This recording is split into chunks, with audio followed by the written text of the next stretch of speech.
Hey guys, JDR Exospace here. You may be wondering why, considering the content of my channel, I haven't just been releasing a flurry of videos about the UFO hearings. And there's a couple reasons for that. One of them being, since I'm just one guy, there's only so much I can cover. And the second reason is that I like to take a little bit more time to digest my thoughts, put them all together, and then present better content for you guys so I can make better videos. Now, I've seen a bunch of people's content, and one of the things I keep seeing is this kind of just ecstatic sort of elation about the fact that these hearings even took place in the first place. Such as this one from Breaking Points, where Sagar and Jetty, a big UFO guy, interviewed Jeremy Corbell after the hearing. The biggest moment of the hearing is that it happened at all. This is the only time in history. I mean, if people knew how many times this was tried to be stopped, diminished, stalled. You heard they weren't even allowed to have a skiff. Yes. Because there was a guy there who could have put them in a skiff and told them all the things he couldn't say in front of the public. Or Ross Coulthart from News Nation talking about how this is just a big sea change. Brian, is how engaged a bipartisan Congress now is. They're using language like Representative Burchett said, it's time to take back our country. Representative Luna, it's unacceptable to gaslight Americans and tell them that this is not happening. Representative Moskowitz, we won't allow this to be used as a shield to keep the American people in the dark from basic truths. It's time for Congress to reassert itself.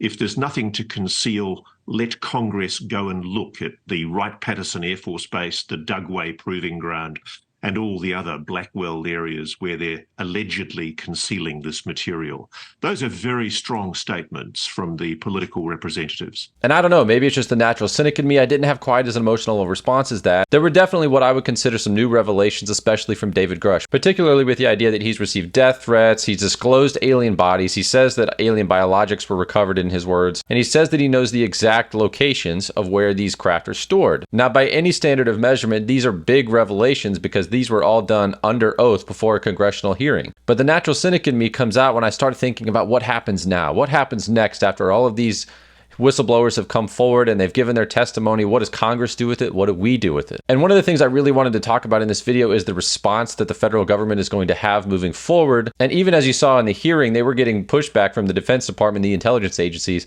being denied a secure room to discuss classified information. Have anyone been murdered that you would think, that you know of or have heard of, I guess? I have to be careful asking that question. I directed people with that knowledge to the appropriate authorities.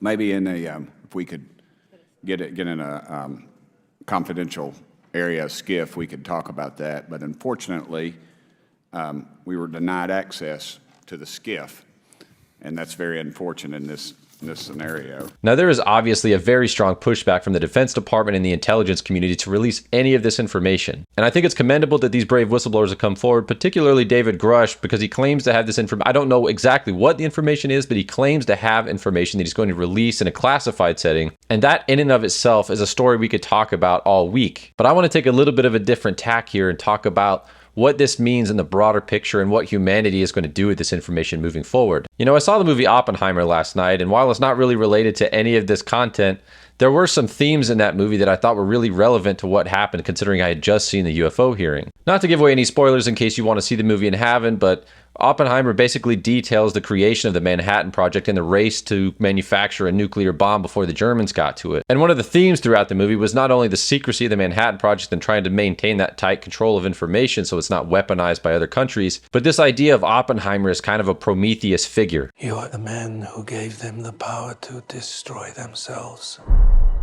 And the world is not prepared. And the metaphor that was made in Oppenheimer is by releasing this nuclear weapon, this new technology on the world, we could either destroy ourselves with it or we could use it to some extent as a way to end all wars. Our work here will ensure a peace mankind has never seen.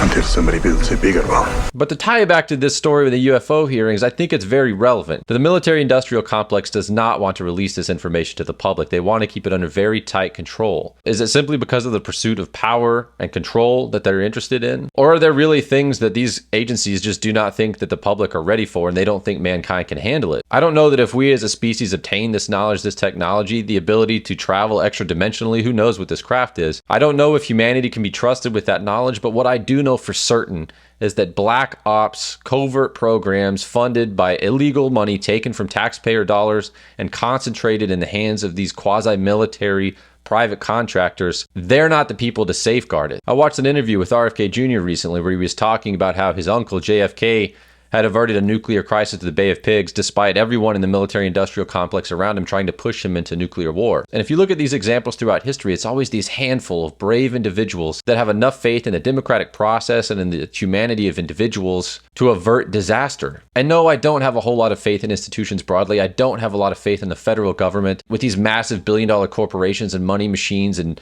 war machines behind them, all pressuring all these members of Congress to not speak out and not do the right thing. I do have faith in individuals to do the right thing, which is why I spend so much time covering whistleblowers on this channel. It wasn't even something that I necessarily intended to do. It's just fascinating to me, watching the courage of some of these individuals to come forward and share what they know, knowing that they're going to have great personal costs to themselves and their career and their families' lives, but they do it anyway because they don't think that the truth is something that should be kept secret and hidden from the American people. And so when I'm covering a story like this UFO hearing, I know you guys want to see all this content from me quick. I always want to try to treat this information like a scientist and what it means for science and the advancement of humanity as a species. And so yes, I do agree with Jeremy Corbell. This was a monumental step forward simply because Congress is finally taking it seriously. Do I have faith in that the institutions of government are just going to come forward and all of a sudden start doing the right thing? No. But I do believe that this hearing was a step to encourage other brave individuals to come forward with what they know at great risk to themselves, because I believe that's the only way we're going to get to the bottom of this. I don't think we're going to get full disclosure from the military-industrial complex